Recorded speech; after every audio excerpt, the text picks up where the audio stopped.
چھوٹا سا بچہ دروازہ کھولتا ہے میری جان نکل جاتی ہے، بچے نے دیکھ نہ لیا ہو کہ میں کیا دیکھ رہا ہوں، رب کا تصور ختم ہو گیا۔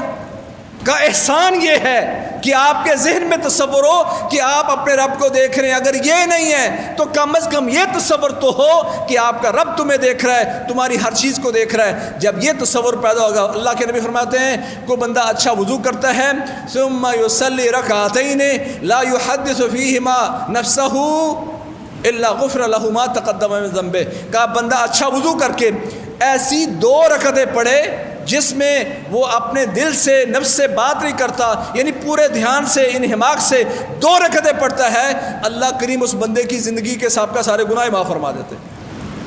فضیلت الشیخ مفتی عبداللطیف، اسلامک اسکالر۔ اللہ تو تمہیں 2 رکعتوں سے معاف کرنا چاہتا ہے، پر اس میں شرط یہ ہے کہ تمہارے ذہن میں ہو کہ تمہارا رب تمہیں دیکھ رہا ہے۔ آج میری زندگی میں اس لیے چین نہیں ہے، میری عبادات میں اس لیے لطف نہیں ہے، میں اس لیے نماز کے بعد بھی مضطرب رہتا ہوں کہ میری نماز میں یہ حسن پیدا نہیں ہو سکا، احسان کی یہ کیفیت پیدا نہیں ہو سکی۔ جب یہ کیفیت پیدا ہو، اچھا میں سمجھتا ہوں پہلے تو انسان کو پتہ ہو اپنے رب سے کیا کہہ رہا ہے۔ نماز کا کم از کم ترجمہ 10 سالوں میں، 20 سالوں میں، 30-50 سالوں میں تو آ ہی جانا چاہیے تھا۔ اتنا ڈل تو کوئی بھی نہیں ہے، کوشش ہی کبھی نہیں کی کہ میں اپنے رب سے کیا کہہ رہا ہوں۔ اچھا ترجمہ نہیں بھی آتا تو اس کو یہ تو پتہ ہو کہ میں اس وقت قیام میں کھڑا ہوں، میں نے اپنی زبان سے اللہ اکبر کہا ہے، اب میں رکوع میں چلا گیا ہوں۔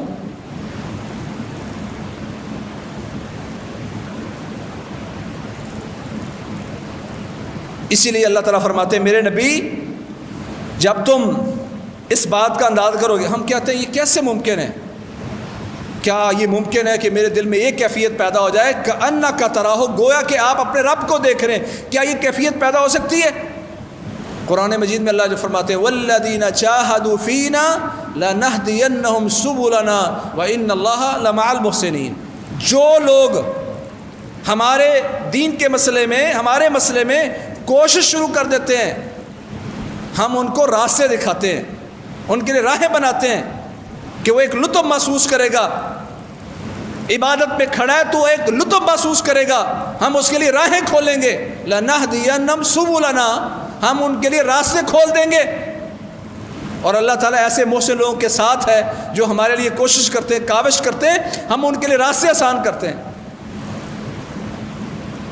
میرے بھائیوں ساری بات کا اگر خلاصہ ہم یوں کریں کہ میں کوئی بھی نیکی کا کام کر رہا ہوں، عبادت کر رہا ہوں، جب کر رہا ہوں وہ عبادت ہے، اس وقت میرے ذہن میں کیا بات ہے کہ میں اپنے رب کو دیکھ رہا ہوں، یہ بات نہیں پیدا ہو سکی تو کم از کم کیا یہ ہے کہ میرا رب مجھے دیکھ رہا ہے۔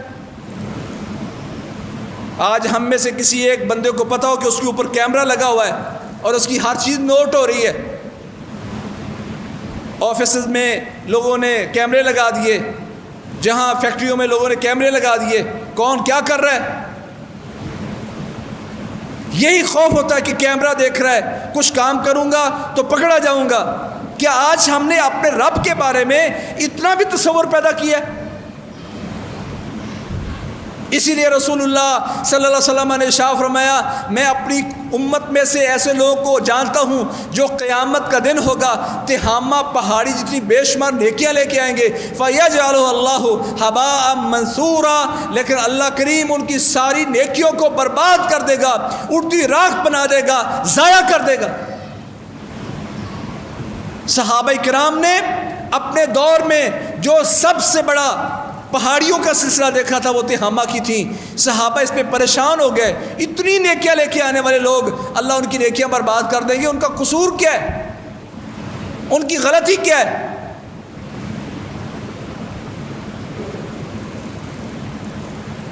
پیارے پیغمبر نے فرمایا، انہوں نے کہا یا رسول اللہ کون ہے؟ کہا مسلمان ہیں، تم میں سے ہیں، یاخذون من اللیل کما تاخذون، تہجد گزار ہوں گے جس طرح تم تہجد پڑھتے ہو اس طرح تہجد پڑھنے والے ہوں گے، تہجد گزار ہیں، مسلمان ہیں، اتنی نیکیاں لے کے آئیں گے، اللہ برباد کر دے گا۔ کیوں؟ سبب کیا بیان کیا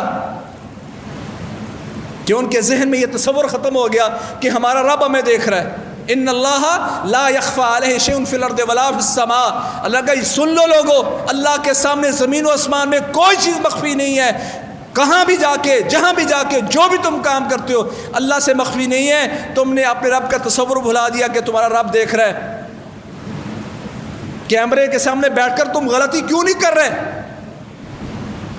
کہ میری چیزیں نوٹ ہو رہی ہیں؟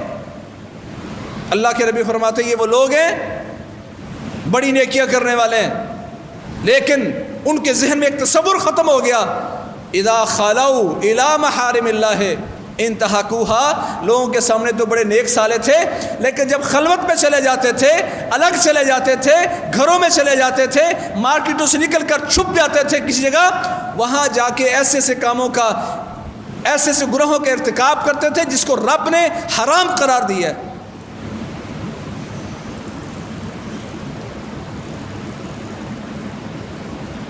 آج ہمارے ہاتھوں میں یہ موبائل ہے، یہ بھی ہمیں بتاتے ہیں ہمارا ایمان کتنا ہے، کیا دیکھ رہے اس پر۔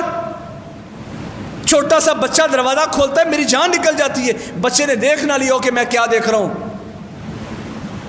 رب کا تصور ختم ہو گیا۔ خیر کی بات آگے شیئر کیجیے اور اپنے لیے صدقہ جاریہ بنائیے۔